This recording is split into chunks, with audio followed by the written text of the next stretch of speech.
है dielectric constant और relative permittivity. अगर आपको याद हो तो एप्सिलॉन को हम लोगों ने परमिटिविटी कहा था। अब फिजिक्स में या मैथ्स में रिलेटिव का मतलब होता है divided by the original value, है ना। अब यहाँ पे इसका क्या मतलब है आपको समझाता हूँ, लेकिन उससे पहले जब आप टॉपिक पढ़ोगे तो आपको ऐसा, आपने क्या किया, आपने केस 1 में दो चार्ज लिए, एक है Q1 एक है Q2 और बार की तरह, और इनके बीच में जो डिस्टेंस आपने लिया वो लिया स्मॉल r छोटा r। अब जो फोर्स आएगी इन दोनों, और ये आपको ध्यान रखना है कि हम यहाँ पे वैक्यूम में, जिसको हम लोग फ्री स्पेस भी बोल देते हैं, वहां पे खड़े हुए हैं। अगर ऐसा है तो फोर्स का फॉर्मूला क्या हो जाएगा वैक्यूम में या फ्री स्पेस में, 1/4 pi epsilon naught Q1 Q2 by r²। ये हमारे पास फोर्स का फॉर्मूला आ जाएगा। This is equation first. अब अगर मैं केस 2 की बात करूं, केस सेकंड की बात करूं, तो मैं इन्हीं दो सेम चार्जेस को अब वैक्यूम में रखने के बजाय एक दूसरे मीडियम में रख देता हूं। Again this is Q1 this is Q2, और इन दोनों को अब मैं एक मीडियम में रख देता हूं। लेट्स से वो कोई भी वाटर हो, वो एयर हो, एयर भी वैक्यूम से कुछ तो अलग ही होती है, वो हनी हो, वो लोहे के रॉड के ऊपर दो चार्ज रख दिए, मतलब मीडियम बदल दिया। तो इस केस में जो हमारी जो फोर्स है वो बदल के कितनी हो जाएगी, फोर्स मीडियम में हो जाएगी 1/4 pi epsilon Q1 Q2 by r²। बाकी सब तो सेम रहेगा, क्योंकि मीडियम चेंज होने पे सिर्फ एक चीज चेंज होती है, वो है एप्सिलॉन की वैल्यू, और बाकी सब चीजें क्या रहती है कांस्टेंट। सिर्फ एक ही चीज चेंज होती है मीडियम चेंज होने पे। हमने चार्जेस को सेम डिस्टेंस पे ही रखा है। अब डेफिनेशन के हिसाब से अगर बात करें तो जो डाई इलेक्ट्रिक कांस्टेंट है, डेफिनेशन के हिसाब से डाई इलेक्ट्रिक कांस्टेंट, परिभाषा के हिसाब से डाई इलेक्ट्रिक कांस्टेंट, जिसको हम लोग कपा से रिप्रेजेंट करते हैं, कपा मतलब क्या है, कपा कपा ऐसा बोलते हैं इसको, और इसका डेफिनेशन के हिसाब से क्या है, force between two charges in vacuum upon में इन मीडियम। यानी अगर मैं दो चार्जेस को वैक्यूम में रखता हूं, अपॉन में मैं उन्हीं दो चार्जेस को मीडियम में रखता हूं, तो इसके फोर्स के रेशियो को डाई इलेक्ट्रिक कांस्टेंट बोलते हैं। एक्चुअली इसको रिलेटिव परमिटिविटी क्यों बोलते हैं, आपको 5 मिनट में समझ में आने वाला है। लेकिन डाइलेक्ट्रिक कांस्टेंट क्या है, दो चार्जेस को मैंने एक बार वैक्यूम में रखा और एक बार मैंने उसको फ्री स्पेस में रखा, तो उन पे जो फोर्स लग रही है वैक्यूम में रखा, सॉरी, और मीडियम में रखा, not in free space, vacuum में रखा और मीडियम में रखा, कोई भी मीडियम में जो कि वैक्यूम या फ्री स्पेस नहीं होना चाहिए उसमें रखा, तो उनके फोर्स की जो रेशियो है उसको हम लोग डाइलेक्ट्रिक कांस्टेंट कहते हैं। That ratio is basically known as dielectric constant. उस रेशियो को हम लोग डाइलेक्ट्रिक कांस्टेंट कहते हैं। अच्छा, अगर ऐसा है, पहली बात तो ये तो एक चीज हो गई। आल्सो मैं चाहूं तो फोर्स इन वैक्यूम की जगह रख सकता हूं 1/4 pi epsilon naught Q1 Q2 by r² divided by medium में रख सकता हूं 1/4 pi epsilon Q1 Q2 by r²। क्यों? क्योंकि बाकी सब तो शायद आपको दिख ना रहा हो, मैं इसको एक बार ऊपर ही लिख देता हूं, ये ना हो कि देखिए 4 पाई एप्सिलॉन नॉट का नीचे एप्सिलॉन नॉट तो ऊपर चले जाएंगे, रेसिप्रोकल हो जाएंगे, और आ जाएगा epsilon upon Q1 Q2 by r²। Again सब कुछ कैंसिल हो जाएगा और बचेगा नीचे एप्सिलॉन नॉट तो ऊपर चले जाएंगे, रेसिप्रोकल हो जाएंगे, और आ जाएगा एप्सिलॉन अपॉन में एप्सिलॉन नॉट। अब आपको शायद समझ में आए कि इसको रिलेटिव परमिटिविटी क्यों बोलते हैं। Epsilon means permittivity.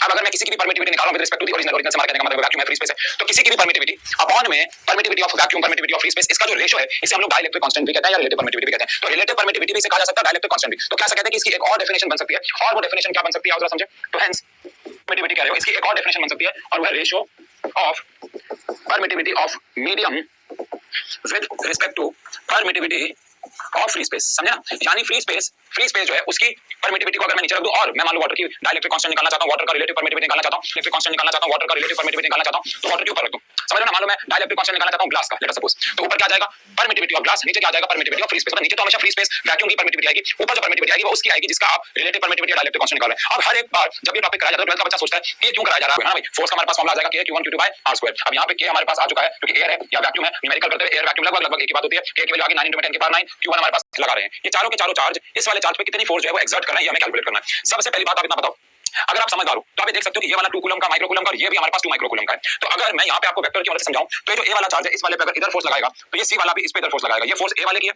और ये फोर्स सी वाले की है। क्यों? ये चार्ज पॉजिटिव है, ये चार्ज भी पॉजिटिव है, पॉजिटिव पॉजिटिव को रिपेल करेगा और ए वाला फोर्स लगा देगा उधर। ऐसे ये सी वाला भी पॉजिटिव है और यहाँ पे बैठा हुआ चार्ज भी पॉजिटिव है, अगेन पॉजिटिव पॉजिटिव को रिपेल करेगा और ये वाला चार्ज चला जाएगा इधर। अब क्या पॉजिटिव है, अगेन पॉजिटिव पॉजिटिव को रिपेल करेगा और ये वाला चार्ज चला जाएगा इधर।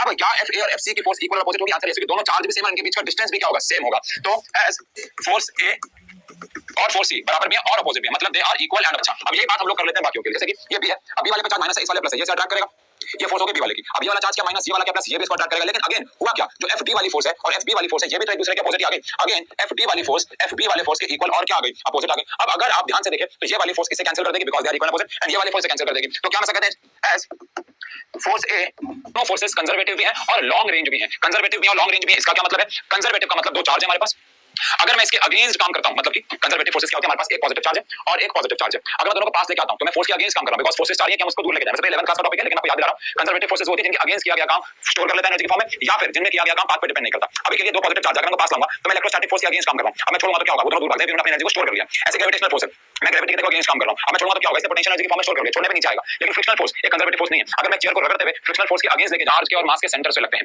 वैक्यूम ऑपरेटेड है। वैक्यूम ऑपरेटेड से कहने का मतलब है बच्चों, ये वैक्यूम में भी लग सकते हैं, इनको लगने के लिए किसी भी मीडियम किसी भी माध्यम की जरूरत नहीं है। वैक्यूम में भी ऑपरेट हो सकते हैं, इनमें लगने के लिए कोई मीडियम कोई माध्यम की जरूरत नहीं है, ये बात ध्यान रखिएगा। एंड अगर हम फिफ्थ प्रॉपर्टी की बात करें जो कि काफी ठीक है। अच्छा, दोनों फोर्सेस बच्चों फंडामेंटल फोर्सेस हैं। फंडामेंटल फोर्सेस का मतलब क्या होता है? शायद आपको पता हो 11th क्लास फंडामेंटल फोर्सेस होती हैं जिनके बारे में हम नहीं जानते, कारण नहीं जानते कि वो फोर्सेस कहां से आई। वो द फोर्सेस आर फंडामेंटल, मतलब हम नहीं जानते कि वो फोर्सेस कहां से आई, उनके आने का क्या कारण है, उनके ओरिजिन का क्या कारण है। जैसे हम सबको पता है पॉजिटिव चार्ज को रिपेल करता है, बट क्यों करता है हमें नहीं पता। हम मतलब आप ऐसे बोल देते हैं कई बार, बहुत सारी थियरीज हैं। Static force is much stronger than gravitational force.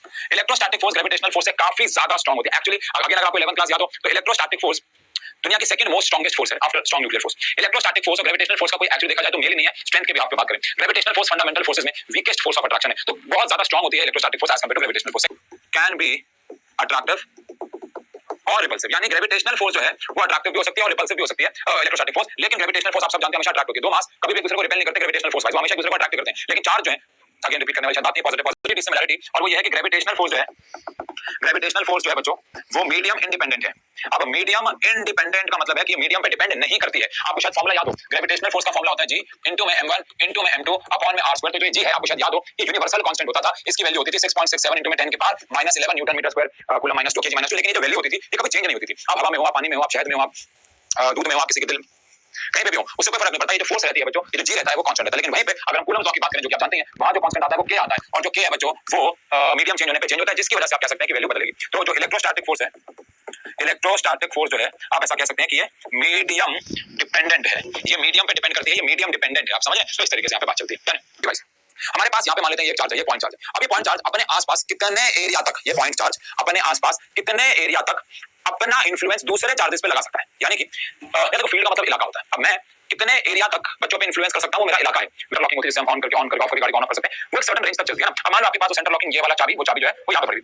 अब गाड़ी अगर इतने एरिया में कहीं पे खड़ी हुई है तो वो गाड़ी को ऑन ऑफ कर देगा। लेकिन अगर गाड़ी इतने एरिया के बाहर है, मान लो आपकी गाड़ी यहाँ खड़ी हुई है, तो वो आप जितना मर्जी बटन दबा लो वो ऑन ऑफ नहीं होगी, क्योंकि आप उसकी फील्ड से बाहर चले गए। हालांकि यहाँ पे ऑब्वियसली बात है इलेक्ट्रिक फील्ड इन्वॉल्व नहीं है, यहाँ पे तो बहुत सारा अलग अलग खेल है इधर। लेकिन एक एग्जांपल दे रहा हूं मैं। इस एग्जांपल को अगर मैं चार्ज की भाषा में बात करूं तो ये हमारे पास एक चार्ज है Q नाम का, और मैं इसके यहाँ पे एक Q0 नाम का चार्ज रखता हूं, तो क्या ये अट्रैक्ट रिपेल करता है? तो ये इतने एरिया में आप कह सकते हो इस वाले चार्ज को अट्रैक्ट रिपेल कर सकता है। तो जो इतना एरिया मैंने बनाया है, ये area is known as electric field. एक चार्ज अपने आसपास कितने एरिया तक एक फोर्स एक्सपीरियंस करा सकता है, उसे कहा जाता है इलेक्ट्रिक फील्ड। अच्छा बताओ, एक चार्ज की इलेक्ट्रिक फील्ड निकालने के लिए क्या आपके पास दूसरा चार्ज होना चाहिए? मतलब आपको ये पता लगाना है कि इस चार्ज की इलेक्ट्रिक फील्ड कितनी है। तो अगर आपको पता लगाना है कि इस चार्ज की इलेक्ट्रिक फील्ड कितनी है, तो उसके लिए आपके पास दूसरा चार्ज तो होना चाहिए। अगर आपको ये निकालना है कि ये कितने एरिया तक इलेक्ट्रिक फील्ड लगा सकता है, तो आपके पास इसके लिए दूसरा चार्ज तो अवेलेबल होना ही चाहिए। अगर आपके पास दूसरा चार्ज ही अवेलेबल नहीं है तो आप कैसे पता लगाओगे अट्रैक्ट कर रहा है रिपेल कर रहा है? अब हम दूसरा चार्ज लाते हैं इस वाले चार्ज की इलेक्ट्रिक फील्ड निकालने के लिए, हमारा जो मेन चार्ज है इसको हम सोर्स चार्ज बोलते हैं, सोर्स चार्ज बोलते हैं।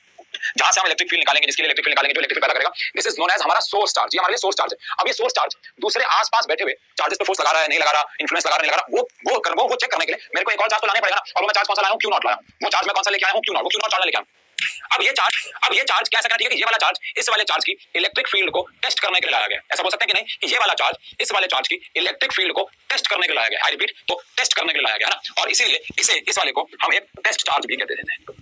ये वाला चार्ज इस वाले चार्ज की इलेक्ट्रिक फील्ड को टेस्ट करने के लिए लाया गया। That is why this is known as test charge. और ऑब्वियसली बात है टेस्ट चार्ज जितना छोटा हो सके उतना बढ़िया है। इसको हम ऐसा कहते हैं वेनिशिंगली स्मॉल। थ्योरेटिकली तो ऐसा कह सकते हैं कि इनफाइनाइटेसिमली स्मॉल होना चाहिए। क्यों छोटा होना चाहिए? क्योंकि देखो हम इस वाले चार्ज की इलेक्ट्रिक फील्ड कैलकुलेट करना चाहते हैं। अब अगर मैं इस वाले चार्ज की इलेक्ट्रिक फील्ड कैलकुलेट करना चाहता हूं तो वो वाला चार्ज अगर बहुत बड़ी वैल्यू का हो गया तो वो अपनी भी इलेक्ट्रिक फील्ड पैदा करेगा, अपना भी इन्फ्लुएंस देगा। लेकिन मेरे को सिर्फ इसका इन्फ्लुएंस निकालना है। इसको इस तरीके से सोचते हैं कि अगर मैं यहाँ पे एक चार्ज रखता हूँ, लेट्स से वो चार्ज बहुत मैग्नेट रखूं। अब अगर मैं बहुत बड़ी मैग्नेट रखूंगा तो वो मैग्नेट इस वाली मैग्नेट को अगर अट्रैक्ट कर रही है तो इसका इस वाली मैग्नेट का भी तो इन्फ्लुएंस हो सकता है ना, वो इस वाली मैग्नेट का भी तो इन्फ्लुएंस हो सकता है। लेकिन अगर हम ये छोटी से छोटी जितनी पॉसिबल हो सके उतनी छोटी यहाँ पे मैग्नेट रखते हैं तो हमारे लिए बेहतर होगा, क्योंकि उसका जो इन्फ्लुएंस होगा वो ना के बराबर होगा। सारा का सारा इन्फ्लुएंस हमारे सोर्स का होगा। और यही कारण है कि जब हम टेस्ट चार्ज रखते हैं वो हमें बहुत छोटे से छोटा, हम किताबों वाइज बात करें तो वेनिशिंगली स्मॉल रखना है। वेनिशिंगली स्मॉल का मतलब इतना छोटा रखना है कि मान लो वो है ही नहीं, गायब हो गया। अगर ऐसा है तो फिर इलेक्ट्रिक फील्ड की डेफिनेशन मैथमेटिकली बदल जाती है। थ्योरेटिकली इलेक्ट्रिक फील्ड की परिभाषा क्या है? थ्योरेटिकली इलेक्ट्रिक फील्ड की परिभाषा है कितनी इलेक्ट्रिक फोर्स लग रही है per unit test charge. Theoretically बात करें तो इलेक्ट्रिक फील्ड क्या है? कितनी फोर्स लग रही है पर यूनिट टेस्ट चार्ज, है ना। मतलब अगर मैं बोलूं थ्योरेटिकली तो देखो थ्योरेटिकली मैथमेटिकली दोनों तरीके से मतलब घूम फिर के वहीं आएगा। थ्योरी कहती है ये चार्ज अपने आसपास बैठे हुए चार्जेस पे इन्फ्लुएंस जहां तक लगा पा रहा है, this is known as electric field. और मैथमेटिकली कहें, फॉर्मुलेशन वाइज कहें तो कितनी फोर्स लग रही है पर यूनिट चार्ज, तो बात वहीं आ रही है। तो इलेक्ट्रिक फील्ड क्या है? इलेक्ट्रिक फील्ड है कितनी आप इलेक्ट्रिक फोर्स लगा रहे हो पर यूनिट चार्ज। कौन सा वाला चार्ज, ये भी ध्यान रखें, जिस पे फोर्स लग रही है। और जिस पे फोर्स लगती है वो कौन सा चार्ज होता है? टेस्ट चार्ज होता है। इलेक्ट्रिक फील्ड का सिंबल ई है, ये एक वेक्टर क्वांटिटी होती है। इसकी डायरेक्शन फोर्स की डायरेक्शन नहीं होती, मैं कहीं पे लिख देता हूं, ये एक वेक्टर क्वांटिटी है और इसकी जो डायरेक्शन है, direction in direction of force, इसकी डायरेक्शन फोर्स की डायरेक्शन में ही है। जहां फोर्स लगेगी उसी डायरेक्शन में लगेगी। तो इलेक्ट्रिक फील्ड हो गया electric force upon the charge. अब इलेक्ट्रिक फोर्स क्या है? F, चार्ज क्या है? Q0। तो E आ गया हमारे पास F अपॉन में Q0, E आ गया हमारे पास F अपॉन में Q0। Q0 क्या है? Test charge. Very good, test charge है। अब टेस्ट चार्ज क्या होता है? इसकी प्रॉपर्टी क्या है? ये वेनिशिंगली स्मॉल होना चाहिए। अब यहाँ पे एक और सवाल उठता है, अगर मैं यहाँ पे उठाऊं एक बात की प्रॉपर्टी और क्या है? Test charge. तो देखो ये Q0 क्या है, ये Q0 जो है ये टेस्ट चार्ज है जो कि इनफाइनाइटली स्मॉल होना चाहिए, यानी कि लिमिट्स टेंड्स टू 0। और ये फोर्स क्या है, वो इलेक्ट्रिक फोर्स है, जो फोर्स है।